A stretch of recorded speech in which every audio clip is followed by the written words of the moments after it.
녹음 15 우찌무라 간조 전집 제5권 일부 성서의 15번째 녹음입니다. 잠깐 기도드리고 책 읽도록 하겠습니다. 주님 은혜를 진심으로 감사드립니다. 주님께서 늘 인도하시고 건강을 지켜주시고 이렇게 모든 환경과 모든 시간을 다 이렇게 허락하여 주시어서 이렇게 귀한 책 우찌무라 간조 전집 성서지 연구 그의 평생의 써놓으신 글들을 모아놓은 이 전집을 읽을 수 있는 영광을 주셨습니다. 하나님 아버지, 제가 은혜 받는 것만으로도 족하지만 그러나 이것을 나누고 싶어서 리딩을 녹음하기로 결심한 것을 주님께서 아시고 주님께서 그 환경을 허락하여 주신 것을 알고 있습니다. 이 리딩을 듣는 한 분이라도 있을 것으로 생각합니다. 한 분이라도 앞으로 계실 것으로 생각합니다. 그 형제나 자매가 그들의 신앙생활에 정말 도움이 되는 귀한 리딩이 될 수 있도록 인도하여 주시옵소서. 리딩을 듣는 분들을 주님 특별히 사랑하여 주시옵소서. 이 리딩을 듣는 것이 쉽지 않은 것인데 이 리딩을 듣는 분이 있다면 정말 그 영혼이 축복을 받을 것입니다. 확신합니다. 잘 읽을 수 있도록 저에게도 축복하여 주시옵소서. 감사드리며 고맙고 고마우신 우리 주 그리스도 예수님 이름 받들어 기도드렸사옵나이다. 아멘. 오늘은 성서 연구의 방법에 대해서 읽도록 하겠습니다. 성서 연구법에 대하여 안으로부터 하라, 성령에 의하라, 실험으로써 하라 써 있습니다. 시작합니다. 성서는 밖으로부터 보아서는 알지 못한다. 그러나 안으로부터 보면 잘 알 수 있다. 이것을 이른바 역사적으로 보면 질이 멸렬한 책이다. 그러나 신앙적으로 보면 완전 무결한 책이다. 성령에 의하여 쓰여진 성서는 성령에 의하지 않으면 도저히 알 수 없다. 오늘의 이른바 비평학자란 자가 성서를 이해하는데 심히 고심하는 것은 이 때문이다. 루터는 신학은 음악의 일종이다 라고 하였다. 그러나 오늘의 신학처럼 번뇌 착잡한 것은 없다. 역사를 보는 눈으로만 성서를 해석하려는 사람은 이 분규에 빠지지 않을 수 없다. 그리스도는 사람인가 하나님인가? 육체의 부활은 있는 것인가 없는 것인가? 그리스도가 죽음에서 다시 살아났다는 것은 이것이 객관적 사실인가 혹은 단지 제자들의 마음에 있었던 주관적 신앙인가? 이러한 문제는 역사적으로도 문학적으로도 도저히 해결할 수가 없다. 해결할 수가 없지. 이것을 역사적으로 문학적으로 어떻게 해결을 하겠습니까? 해결할 수 없죠. 아니, 역사도 문학도 사람에 관한 일이기 때문에 이것으로서 하나님의 일을 연구할 수는 없다. 그리고 만일 역사 이외에 문학 이외에 하나님의 진리를 발견하는 길은 없다고 하면 하나님의 진리는 도저히 발견할 수 없는 것으로 단념하는 수밖에 없다. 그러나 하나님의 일이라 해서 사람으로는 도저히 알지 못한다는 것은 아니다. 사람에게도 또한 하나님의 일을 알기 위한 기능이 갖추어져 있다. 그리고 그 기능이란 재능도 아니고 지능도 아니다. 혹은 이것을 또 영능이라고 일컬을 수는 없다. 하나님의 일을 알기 위한 기능은 사람의 양심이다. 양심, 그것은 물론 하나님이 아니지만 그러나 양심에 의하지 않고는 사람은 하나님을 알 수가 없다. 하나님의 소리는 양심으로 듣고 하나님의 얼굴은 양심으로 뵙는 것이다. 아멘. 양심에는 커다란 변동이 생겨서 근본적으로 깨끗하여지기까지는 아무리 생각하여도 아무리 연구하여도 하나님의 일은 알지 못한다. 아니, 깨끗함을 받지 못한 양심을 가지고서는 하나님의 일은 연구하면 연구할수록 회의와 번잡을 더할 뿐이다. 그리고 깨끗함을 받은 양심이란 다른 것이 아니다. 회개한 마음이다. 이른바 상하고 통회하는 마음. 시편 51편 17절이다. 이것은 하나님 앞에서 가장 귀한 것이다. 하나님은 사람의 지혜를 웃으시지만 이 마음을 멸시하시지 않는다. 그리고 이 마음을 가지고 보면 하나님의 일은 잘 알 수 있다. 성서도 또한 모순과 충돌로서 충만한 책으로 보이지 않게 된다. 그리스도가 내 눈이 성하면 온 몸이 밝을 것이며 내 눈이 나쁘면 온 몸이 어두울 것이다 라고 하신 것은 이것을 말씀하신 것이다.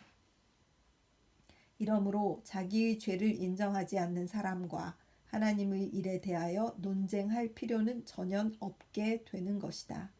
이것은 선천적인 맹인과 빛에 대하여 논쟁하는 것과 같은 것으로 아무런 보람도 없는 일이다. 그리스도가 하나님이냐 사람이냐 하는 문제는 결코 역사 문제가 아니다. 그렇지. 역사 문제가 아니죠. 따라서 성서 구절을 되풀이하는 것으로는 결정될 문제가 아니다. 이것은 도덕 문제이다. 그리스도가 제자들에게 너희는 나를 누구라고 하느냐 마태복음 16장 15절 하고 물으신 때에 그들의 지식을 시험하신 것이 아니다. 그들의 마음을 따져보신 것이다. 그리스도에 대한 사람의 태도에 따라 그 사람의 도덕적 가치가 결정되는 것이다. 늙은 시므온이 아기 예수의 양친을 축하하고 그 어머니 마리아를 향하여 이스라엘 중 많은 사람의 패하고 흥함을 위하여 비방을 받는 표적 되기 위하여 세움을 입었고 또 칼이 내 마음을 찌르듯 하리라. 이는 여러 사람의 마음의 생각을 드러내려 함이니라 하더라. 누가복음 2장 34절에서 35절. 고 한 것은 인류 가운데서 예수의 이 지위를 밝히는 말인 것이다. 물론 예수는 하나님이라고 말한다고 해서 그 사람이 하나님 앞에 깨끗한 사람이라는 것은 아니다. 무슨 일에 있어서나 말하기는 지극히 쉬운 것이다. 그러므로 가장 천한 사람으로서 가장 천한 동기에서 예수는 하나님이다.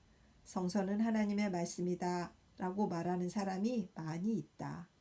말한다는 것은 물론 입술로서 말하는 것이 아니다. 선교사의 입술을 본받는 것이 아니다. 말한다는 것은 마음에서 솟아나는 것이다. 신앙의 고백이다. 바울의 이른바 내가 예수는 주님이시다고 내 입으로 고백하고 또 하나님께서 그를 죽은 자들 가운데서 다시 살리셨다고 내 마음으로 믿는다면 너는 구원을 얻을 것이다. 로마서 10장 9절라 한 것이 이것이다.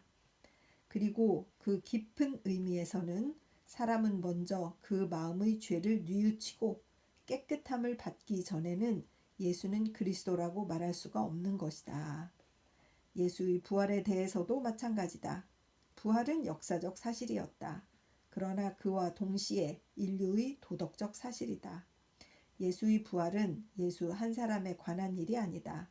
이것은 인류 전체에 관한 일이다. 특히 그로 말미암아 죄에서 구원받으려는 사람에 관한 사실이다.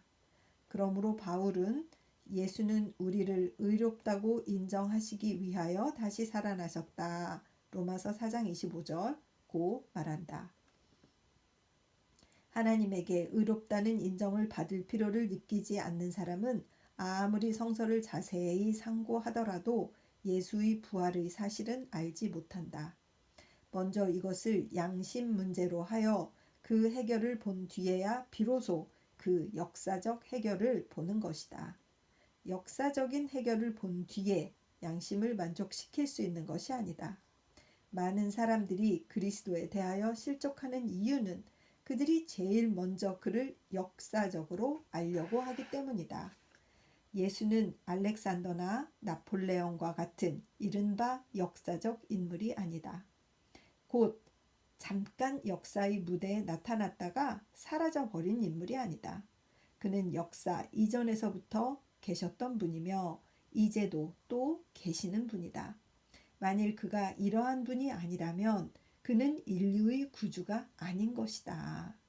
이렇게 말한다 해서 우리는 물론 예수의 역사적 연구를 두려워하는 자가 아니다. 우리도 또한 종종 역사적으로 그를 연구한다. 그러나 그는 역사 이외에 미치는 분이기 때문에 역사만으로는 알 수 없는 것이다. 예수 그리스도는 어제나 오늘이나 영원히 같으시다. 히브리서 13장 8절. 이러한 분은 역사 이외에 실험적으로 또 형이상학적으로 연구할 뿐이다. 지금 계신 그리스도를 알지 못하면 2000년 전에 계셨던 그를 알 수가 없다. 1907년 3월 성서지 연구. 건전한 성서 연구.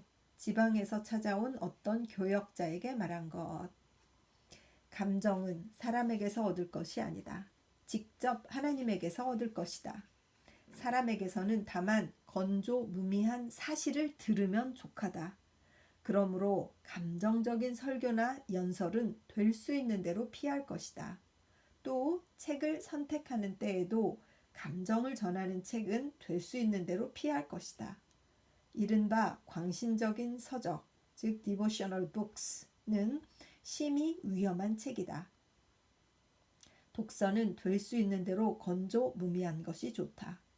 단순한 진리를 전하는 책, 건조한 광명을 전하는 책, 이것은 읽기에 가장 건전하며 가장 많은 이익을 주는 책이다. 감정은 알코올과 같은 것이다. 취했다가 즉시 깨는 것이다. 그러므로 좋은 감정만을 구하는 사람은 한 잔의 좋은 술에 일시의 쾌감을 맛보려는 음주가와 같은 것이다. 둘 다 심신의 흥분과 자극을 요구하여 마지 않는 자로서 몸이 약한 사람이 아니면 마음이 둔한 사람이다. 술을 마시는 것이 나쁜 것은 술 그것이 나쁘기 때문이 아니다. 그 결과가 나쁘기 때문이다. 곧 그 흥분성이 나쁘기 때문이다. 그와 같이 사람의 감정에만 호소하는 설교, 연설 따위는 사람을 해치는 것이 결코 술만 못하지 않다. 그렇다. 하나는 몸을 해치는 것이고 다른 하나는 마음을 해치는 것이기 때문에 감정적인 설교, 연설 따위는 술보다 더한 해독물이라 하지 않을 수 없다. 이제는 다행히 성서 비평학이라는 것이 생겨서 성서 연구에서 감정이 완전히 배제된 것을 감사한다. 오늘의 성서 연구란 것은 옛날의 그것과는 전혀 다르다. 이것은 주로 문자의 연구, 원문, 원의의 연구이다. 이것은 다윈이나 헤겔의 자연 연구와 조금도 다름없다. 극히 차가운, 메마른 연구이다. 그러나 이러한 연구에 의하여 하나님의 진리는 깨달아지는 것이다. 그리고 한번 하나님의 진리를 깨달은 이상은 맑은 감정, 차라리 감상은 곤곤히 우리의 마음속에서 솟아나는 것이다. 곧 한 병의 술처럼이 아니라 바위 틈에서 흘러나오는 샘물처럼 갈증을 풀어주고 쾌감을 주어 마지 않는다. 하나의 진리는 100의 감정보다도 낫다. 삼각 안의 각도를 더하면 이 직각이 된다는 진리를 배우는 편이 많은 그림을 보는 것보다도 훨씬 유익한 것이다. 그와 같이 마태복음의 1장을 정밀하게 그리고 합리적으로 배우는 편이 1100의 설교를 듣는 것보다도 훨씬 유익한 것이다. 술은 먹지 않아도 좋다. 그러나 쌀과 고기는 먹어야 한다. 그와 같이 감정적인 설교나 연설은 듣지 않아도 좋다. 그러나 성서는 정숙하게 그리고 정밀하게 배워야 한다. 이른바 리바이벌적인 성서 연구법은 될 수 있는 대로 피할 것이다. 그리고 그 대신 경건하고 정숙한 과학적인 연구를 깊이 해야 할 것이다. 1907년 5월 성서지 연구. 물 좀 마시고 다음 읽을게요.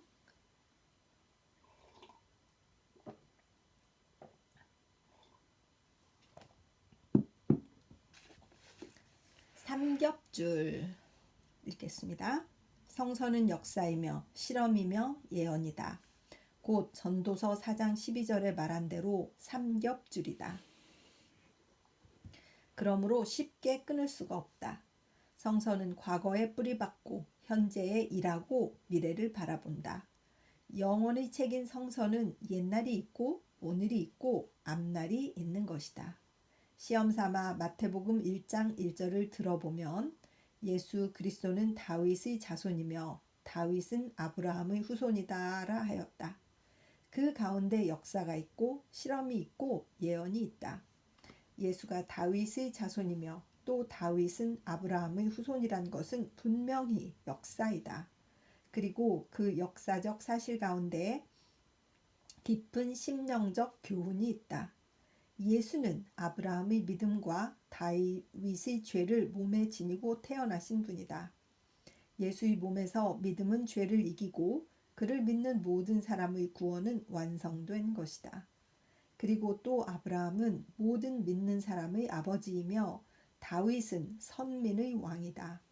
그리고 그 후손인 예수는 나중에 만국 백성 가운데서 모든 믿는 자를 모아 하늘나라를 건설하시고 거기에 다윗처럼 왕이 되어 하나님의 백성을 다스리시는 것이다.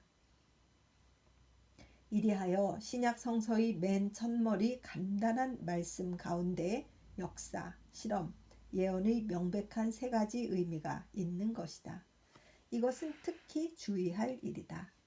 이른바 고등비평은 성서를 주로 역사적으로 연구하기 때문에 그 영적 의미를 놓치기 쉬우며 그 예언적 지시에 주의하지 않는다. 그와 반대로 성서를 영적으로만 해석하고 그 역사와 예언을 돌보지 않는 사람은 구름 위에 누각을 짓는 위험에 있는 사람이다. 그리고 또 성서의 예언에만 열중하여 역사와 실험을 멸시하는 사람은 상식의 궤도를 벗어나 미신에 떨어지기 쉬운 것이다. 하나님의 책인 성서를 배울 때에 조심할 것은 그 관찰이 한쪽에만 치우치지 말아야 할 것이다. 영원한 반석인 성서는 역사, 실험, 예언의 솔밭 위에 서는 것이다. 셋 중 그 하나가 없어도 성서의 해석은 편파적이 아닐 수 없다. 이스라엘의 지자 코헤레스는 말했다. 지자가 아주 지혜로운 사람 그니까 봐요. 코헤레스가 말했다. 삼겹줄은 쉬이 끊어지지 않는다라고. 성서는 과거의 역사, 현재의 실험, 미래의 예언이라는 세 줄의 참 바로 꼬여진 밧줄이다. 그 영원히 끊어지지 않는 것은 그 때문이다. 1918년 6월 성서지 연구.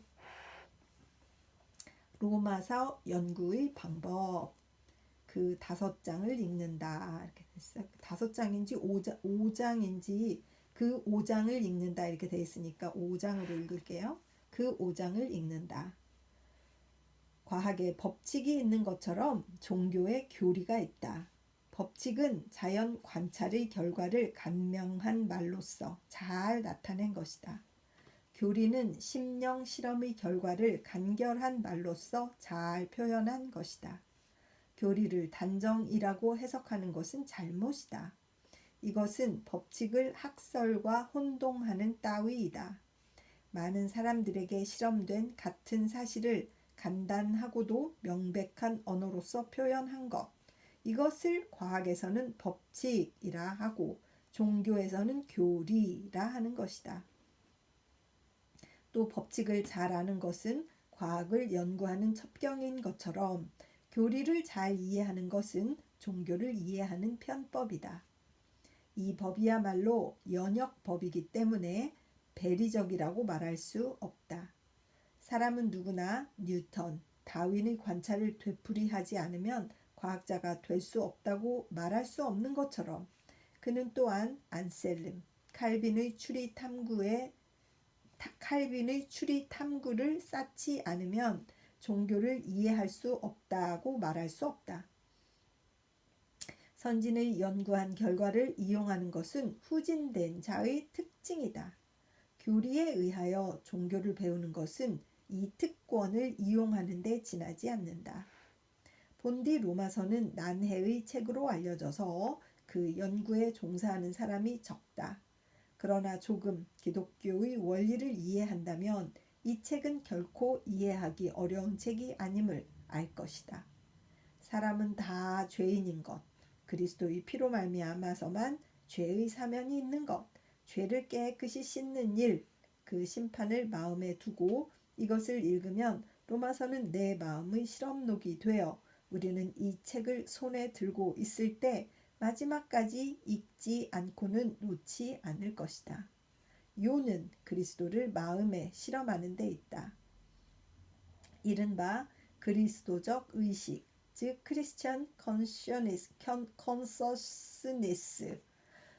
consciousness군요. 그러니까 의식이 그냥 한글로 conscious 이렇게 돼서 가지고 이게 이제 스펠링으로 거꾸로 번역해 보니까 그리스도적 의식은 Christian consciousness라고 하는 것이 맞는 것 같아요. 이른바 그리스도적 의식을 양성하는 데 있다. 그리고 이 의식으로서 이 책을 읽는 데 있다. 그러면 이 책은 일종의 영적 폐사, 즉 로맨스가 될 것이다. 어찌 반드시 주해서에만 의지할 필요가 있으랴. 1902년 6월 성서지 연구. 성서 연구법. 우리가 오늘 채택할 성서 연구법은 자유 연구법이 아니면 안 된다. 이제는 우주 만물이 다 이 방법에 의하여 연구되고 있는 때를 당하여 성서만을 신성 불가침의 것이라 하여 자유 연구의 범위 이외에 둘 수는 없다. 성서는 처음부터 하나님의 책이라는 전제를 두고 연구할 것이 아니다. 이것이 과연 하나님의 책인지 그것은 연구에 의하여 결정될 문제이다. 자유 연구의 결과로서 그 하나님의 책인 것을 알기까지는 우리는 만족해서는 안 된다. 그리고 이러한 연구는 과거 5, 60년간 서양의 대학자에 의하여 계속되었다. 그리고 그 연구의 결과로서 성서는 하나님이 인류에게 주신 유일한 책이라는 것이 점점 명백하게 되어 왔다. 참으로 성서는 자유 연구에 의하여 항상 그 빛을 발하는 것이다. 16세기에 있어서의 유럽의 종교개혁이라는 것은 참으로 그 시대의 성서 연구의 결과로서 시작한 것이다.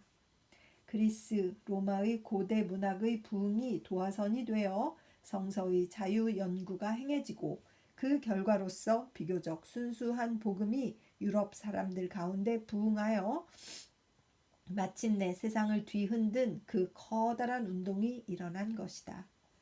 종교적 대혁명은 항상 경제적 대발전과 동반하여 왔다. 16세기의 종교 대혁명은 바스코 다 가마의 동양 항로 발견, 콜럼버스의 신대륙 발견에 이어 일어났다. 만일 그 시대에 이 정신적 대혁명이 일어나지 않았다면 인류는 완전히 경제적 동물이 되어 버렸을 것이다. 그러나 콜럼버스를 일으키신 하나님은 동시에 멜란히톤, 루터를 일으키셨다. 하나님은 인류를 사랑하신다. 그러므로 그는 그 아들들이 한편으로만 발전하는 것을 허락하시지 않으시고 신대륙을 더 주신 하나님은 동시에 새 복음을 주셨다. 16세기에 있어서 그러했으며 또한 20세기에 있어서도 그렇지 않으면 안 된다. 지금은 실로 경제 발전의 시대이다. 우리나라에 있어서뿐만 아니라 세계 각국에 있어서 그렇다. 인류는 이제 그 육체적 쾌락을 더하기 위하여 전력을 기울이고 있다. 이제는 정신 문제는 경제 문제에 눌려 문명이란 경제적 발전에 그치는 것인 것처럼 생각하게 되었다. 그러나 이러한 상황은 오래 지속할 것이 아니다. 하나님이 만일 하나님이고 사람이 만일 사람이라면 이 경제적 대발전에 정신적 대혁명이 따를 것이다. 나는 과거의 역사를 돌이켜 보아 또 하나님의 특성에 비추어 보아 이 일이 있을 것을 믿어 의심치 않는다. 아멘. 그리고 이 정신적 대혁명은 성서의 새로운 연구로서 세상에 임할 것이다.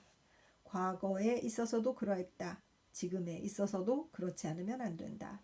그리스도의 복음이 그 순수한 형태로서 세상에 제공되는 때에 정신적 대혁명이 시작되는 것이다. 그리고 과거 60년간에 걸친 성서의 자유 연구가 장차 올 이 대혁명의 준비였을 것이라고 생각한다. 근세의 대전쟁은 미서 전쟁, 남아 전쟁, 노일 전쟁으로 그치지 않는다. 세상 사람들이 모르는 가운데 성서 연구에 있어서 몇 차례의 대전쟁이 벌어졌다. 그 격전의 양상은 여순항 공격의 그것에 못지않다. 아는 사람은 알 것이다. 과거 50년 동안 성서는 참으로 논전의 수라장이었던 것을. 성서 학상의 논전은 이제 절정을 이루고 있는 때에 독일로부터 대발견의 소식이 전해지고 있다. 그 하이델베르그 대학의 젊은 교수인 다이스만 씨는 이집트의 사막 속에 보존되었던 고대의 수지 속에서 성서 연구에 관한 가장 좋은 재료를 발견하여 이로 말미암아 신약 성서는 그 처음 이루어진 시대의 의미에 있어서 새로이 읽혀지고 있다는 것이다. 세계의 부는 금광의 발굴, 새 영토의 개발로서 증대되고 있는 동안에 하나님은 이집트의 사막 속에 감추어진 수지로서 정신적 대혁명을 인류 가운데 일으키고 계신 것 같이 보인다. 독일은 행복하다. 전후 2차례의 정신적 대혁명을 세계에 제공하는 명예는 그 나라에 주어진 것 같이 보인다. 우리는 직접 성서를 읽음으로 하나님의 복음에 접할 것이다. 외국 선교사들에게서 그 만류를 기를 것이 아니다. 누가 요도가와의 맑은 물을 기르려 할 때 이것을 오사카의 탕류에서 기를 사람이 있는가? 모름지기 비와 호수로 거슬러 올라가 히라의 높은 봉우리에서 적설이 떨어져서 계류가 되어 호수로 들어가는 곳에서 길어야 할 것이 아닌가? 하나님의 말씀은 직접 성서에서 기를 것이다. 자유 연구로서 이것을 연구할 것이다. 그리하여 영원히 흘러서 다함이 없는 샘에서 생명수를 마실 것이다. 아우 멋있어. 아 진짜. 우리가 여기서 주의해야 할 일이 하나 있다. 그것은 큰 인물의 출현을 기대하지 말아야 한다는 것이다. 하나님의 사업은 큰 인물로서 시작되지 않는다. 우찌무라 간조 선생님 큰 인물 같은데 이렇게 말씀하시고 진짜. 계속 읽을게요. 루터가 세상의 이른바 큰 인물은 아니었다. 그는 성서에 의하여 큰 인물이 된 것이다. 그렇지. 그렇게 보면 우찌무라 선생님도 그러시죠? 그죠? 성서를 잘 알므로써 우리들 누구나 큰 인물이 될 수 있는 것이다. 아멘. 특별히 큰 인물이 우리들 가운데서 태어나기를 기다릴 필요는 없다. 보잘것없는 인물을 큰 인물로 만드는 것이 단순한 복음의 특성이다. 성서는 우리들 각자의 손에 있지 않은가? 무엇을 고민하여 큰 인물의 출현을 부르짖는 것인가? 우리들 각자는 이 책을 읽고 스스로 큰 인물이 되어야 할 것이다. 1906년 12월 성서지 연구. 물 좀 또 마실게요.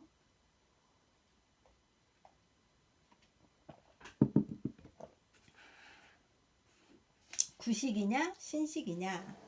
나의 성서 연구는 델리체, 고대 등을 본받는 것으로 구식이다.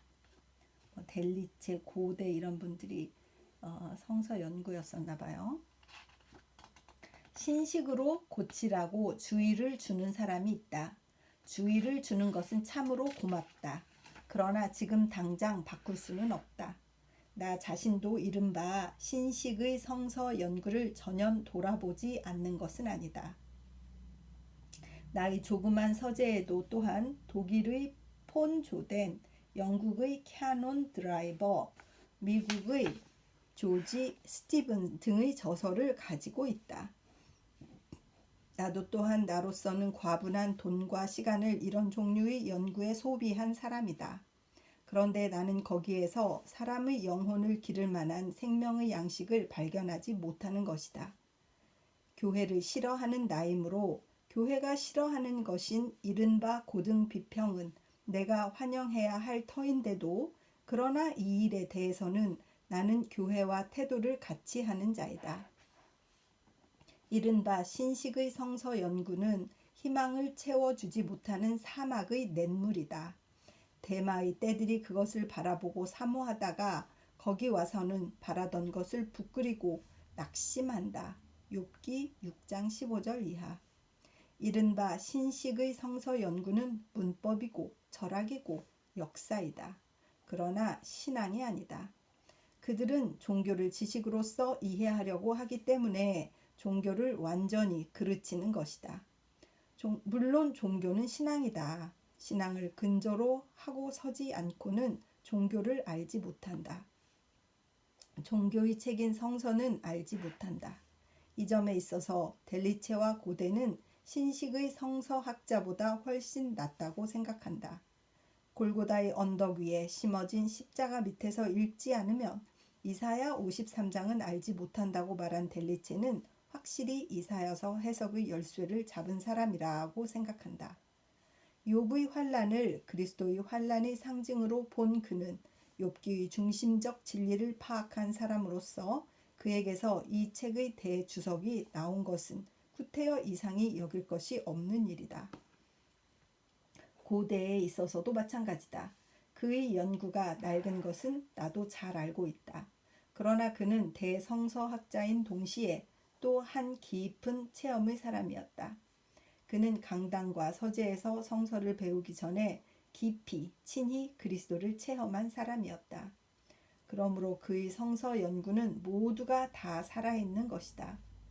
우레데나 폰 조덴을 읽고 나는 지식적으로 많이 얻는 바가 없는 것이 아니지만 그러나 신앙적으로 조금도 얻는 바가 없는 것이다. 나는 아직도 고대의 로마서 주해보다 나은 이 책의 주해를 알지 못하는 것이다. 영국 사람이 자랑으로 내세우는 산데 헤드람 두 사람이 함께 지은 로마서 주해라 하더라도 영적 생명의 공급자로서는 훨씬 고대, 즉 그는 스위스 사람이다. 의 저서에 미치지 못하는 것이다. 그리고 신앙의 책인 성서는 신앙으로서 하지 않고는 알지 못하는 것이다. 신앙은 성서 연구의 첫째 요소이다. 그리고 깊은 신앙에 넓은 학문을 더한 델리체, 고대와 같은 성서학자는 세상에 좀채로 나오지 않는 것이다. 내가 두 사람을 사숙하는 것은 참으로 이 때문이다. 두 사람의 학문이 구식이기 때문이 아니다. 두 사람에게 있어서 신앙과 학문이 잘 배합되었기 때문이다. 나는 이른바 신식의 성서학자 가운데 두 사람과 같이 균형이 잡힌 사람이 있는 것을 알지 못한다. 만일 있다면 보여주기를 바란다. 이제는 우리나라뿐 아니라 서양 제국에 있어서도 신앙, 지식은 둘 다 한쪽 바퀴뿐이다. 지식이 없는 신앙, 신앙이 없는 지식, 종교계는 이 두 종류로 채워져 있다. 신앙은 무학을 자랑하고 학문은 신앙을 비웃는다. 이리하여 종교계는 소경과 귀머거리의 집합이다.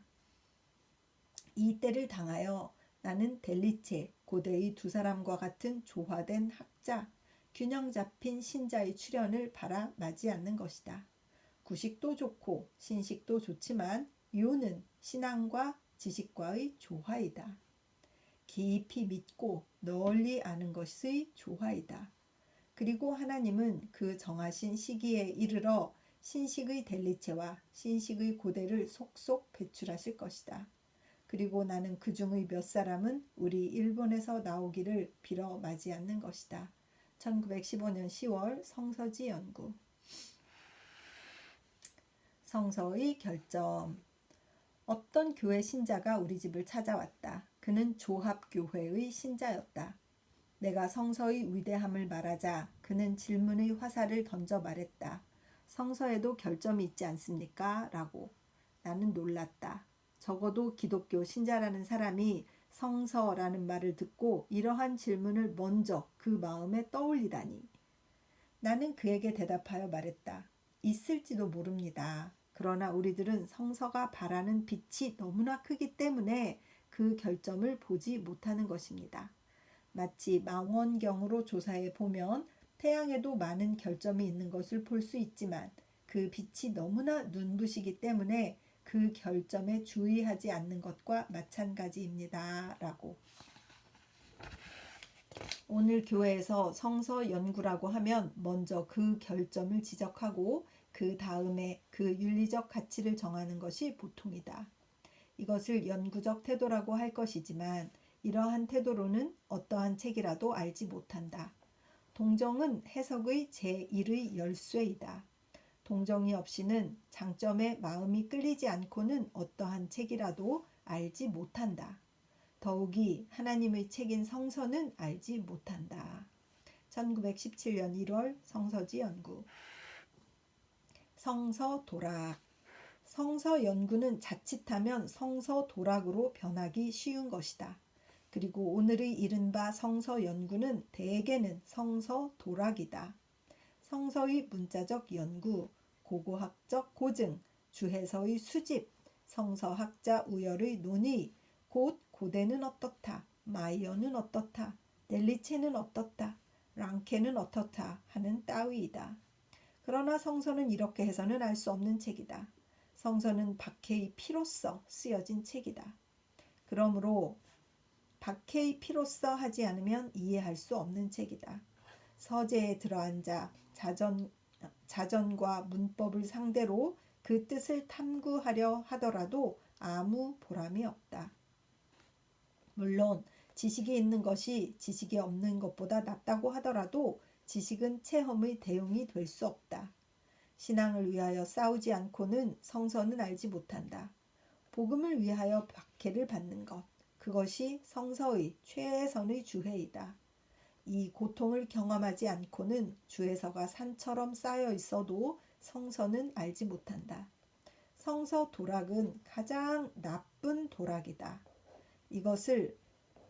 이것이 성물을 가지고 장난하는 것이다. 그러므로 거기에 합당한 하나님의 형벌을 면하지 못한다. 심령적 교만이 그것이다. 진리를 알지 못하면서 안다고 생각하는 것이 그것이다. 1920년 9월 성서지 연구. 여기까지 해서 15번째 성서를 어떻게 연구하냐, 어떤 방법, 어떤 태도, 어떤 그 즐거움, 어떤 도를 가지고 볼 것이냐, 이런 것들에 대해서 여러 가지 방면으로 상세하게 이렇게 잘 써놓아 주셨습니다. 참 저에게도 여러 가지 생각을 하게 하는 그런 챕터였습니다. 특히 저 같은 사람은 이 건조한 책을 좀 싫어하고 감정적인 책이나 이렇게 좀 스토리 같은 것을 좋아하는 아주 아주 베이직한 그런 중년, 노년 여성의 그 태도를 가지고 있는데 여태껏 살면서 이렇게 건조한 책을 읽으면서 이렇게 감동을 받는 건 사실 우찌무라 간조 전집이 처음인 것 같습니다. 진짜 좀 찔립니다. 그래서 좀 그 책을 읽는 것에 있어서도 어떻게 이렇게 60이 돼서 이제 늙어가는데 여태 이렇게 몰랐던가 얼마나 부끄러운지 모르겠어요. 정말 들으시는 어떤 한 분이라도 너무 스토리 위주나 감정의 위주의 책들을 좋아하시는 분이라면 오늘의 말씀을 통하여서 좀 건조한 책이라도 그 내용의 컨텐츠, 컨시어스 이런 것에 대해서 관심을 가지고 볼 필요가 있겠다 하는 것을 좀 나누고 싶은 그런 마음입니다. 잠깐 기도드리겠습니다. 주님 은혜를 감사드립니다. 성서를 어떻게 연구할 것이냐 하는 방법들을 여러 가지로 제시해 주셨습니다.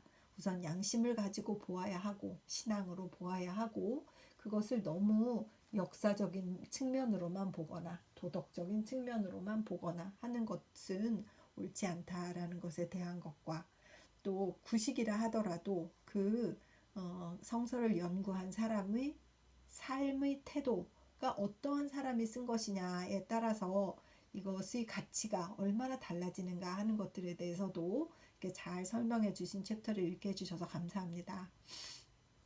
이 리딩을 듣는 어떤 한 분이라도 있어서 책을 얼마나 읽고 어떤 것을 읽어야 될까 하고 생각하시는 분이 있다면 무미건조한 책이라 하더라도 그 내용을 쓴 사람의 삶이 어떠한가에 대해서 생각해 보고 그 책을 읽는 것을 권하는 우찌무라 선생님의 조언을 잘 들으시기를 좀 위해서 기도드립니다. 주님 도와주시옵시고 주님의 백성들이 잘 성장하는 데 필요한 좋은 책들을 많이 읽어서 신앙의 눈을 뜨는 데 도움이 될 수 있도록 하여 주시옵시고 이 리딩도 좀 한 귀퉁이에서 도움이 될 수 있도록 주님 인도하여 주시옵소서. 감사드리며 고맙고 고마우신 우리 주 그리스도 예수님 이름 받들어 기도드렸사옵나이다. 아멘. 사랑하고 축복합니다.